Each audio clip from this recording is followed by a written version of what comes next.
अगर भूलकर भी इजराइल और अमेरिका ने ईरान के सुप्रीम लीडर अली खामनेई को जान से मार दिया तो यकीन मानिए दुनिया परमाणु जंग में तबाह हो जाएगी, क्योंकि अब ईरान के साथ रूस और चीन चट्टान की तरह खड़े हो गए हैं।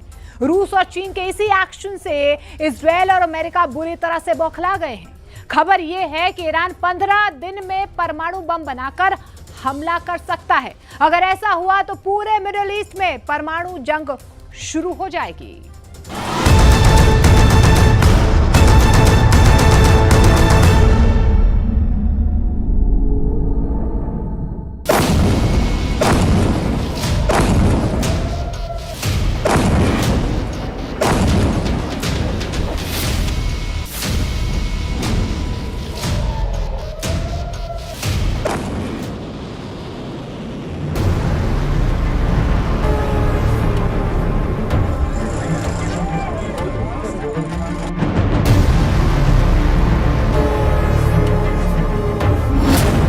डरपोक निकले ट्रंप, फंस गए नेतन्याहू। अब 14 दिन में फैसला। 13 जून से अब तक ईरान इजराइल पर 400 से ज्यादा मिसाइलों से इजराइल के कम से कम 8 शहरों पर हमला कर चुका है। तेल अवीव, हाइफा, यरूशलेम में ईरानी मिसाइलों से भयंकर तबाही हुई है। लेकिन अब सवाल उठता है कि जब इजराइल को अमेरिका की सबसे सख्त जरूरत है तो फिर राष्ट्रपति ट्रंप क्यों कह रहे हैं कि ईरान पर अगले 14 दिन यानी 2 हफ्ते तक अमेरिका हमला नहीं करेगा। ट्रंप के इस ताजे बयान और ईरान के भीषण हमले और इजराइल सेना का कमजोर पड़ता एयर डिफेंस सिस्टम इजराइल के वजूद पर भारी पड़ने लगा है। हम आपको दिखाने जा रहे हैं कि कैसे पिछले 56 घंटों में रूस के राष्ट्रपति पुतिन और चीन के राष्ट्रपति शी जिनपिंग ने पूरी दुनिया को संदेश दे दिया है कि अब ईरान बिल्कुल भी अकेला नहीं है। युद्ध में रूस और चीन ईरान की सीधी मदद करने लगे हैं, यानी जंग में अब हालात पूरी तरह से विध्वंसक हो चुके हैं। अब ऐसे हालात में अगर ईरान के सुप्रीम लीडर खामेनेई को इजराइल और अमेरिका मारते हैं तो रूस और चीन भूखे शेरों की तरह इजराइल और अमेरिका के सैन्य अड्डों पर हमले कर सकते हैं। और अगर ऐसा होता है तो फिर दुनिया परमाणु विनाश जरूर देखेगी।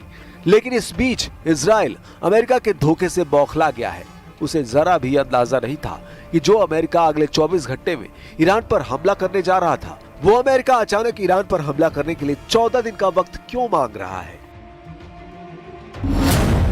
ईरान का असली युद्ध शुरू, रूस चीन ने पलटी बाजी। पहले आप ये जान लीजिए इस वक्त इजराइल और ईरान एक दूसरे पर किस तरह से हमले कर रहे हैं। इजराइल ने पिछले 24 घंटे में ईरान के अराक परमाणु केंद्र पर 60 जेट से हमले किए हैं। दावा किया गया है कि ईरान के अराक में मौजूद परमाणु फैसिलिटी को भारी नुकसान हुआ है। दावा किया जा रहा है कि ईरान के अराक परमाणु केंद्र में ही ईरान के परमाणु बम बनाए जा रहे थे। लेकिन रूस के राष्ट्रपति पुतिन ने मीडिया के सामने ऐलान किया है कि इजराइल ने ईरान के जितने भी परमाणु केंद्रों पर हमला किया है उसके सभी भूमिगत परमाणु फैसिलिटी पूरी तरह से सुरक्षित है।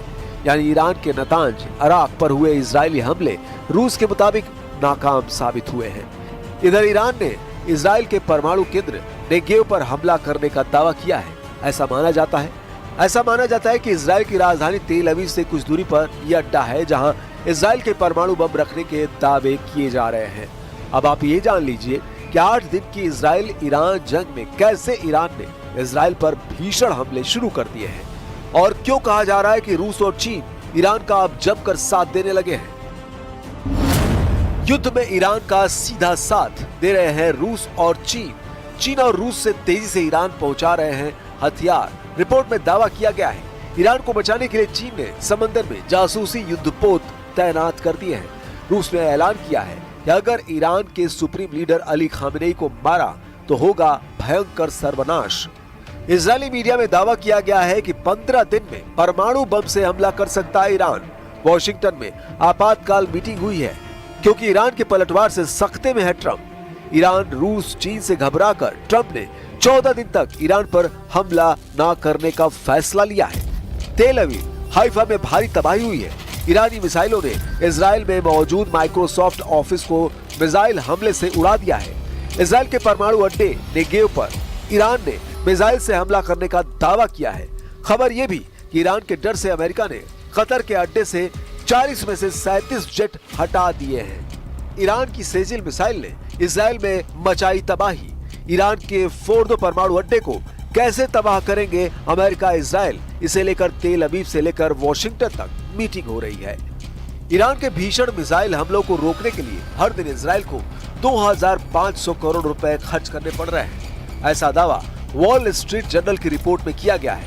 ईरान के विदेश मंत्री अब्बास अरागची ने दो टूक कह दिया है कि जब तक इजराइल हमले नहीं रोकेगा कोई बातचीत नहीं होगी।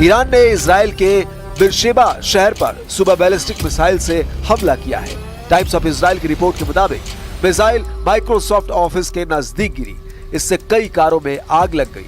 आसपास के घरों को भी नुकसान पहुंचा। इसमें 6 लोग घायल हो गए हैं। ये लगातार दूसरा दिन है जब बिरशेबा शहर पर मिसाइल हमला हुआ है। इससे पहले 19 जून को भी ईरान ने बिरशेबा के एक अस्पताल पर मिसाइल दागी थी, जिसमें 50 से ज्यादा लोग घायल हो गए थे। ईरान और इजराइल के बीच जंग का दायरा बढ़ता जा रहा है।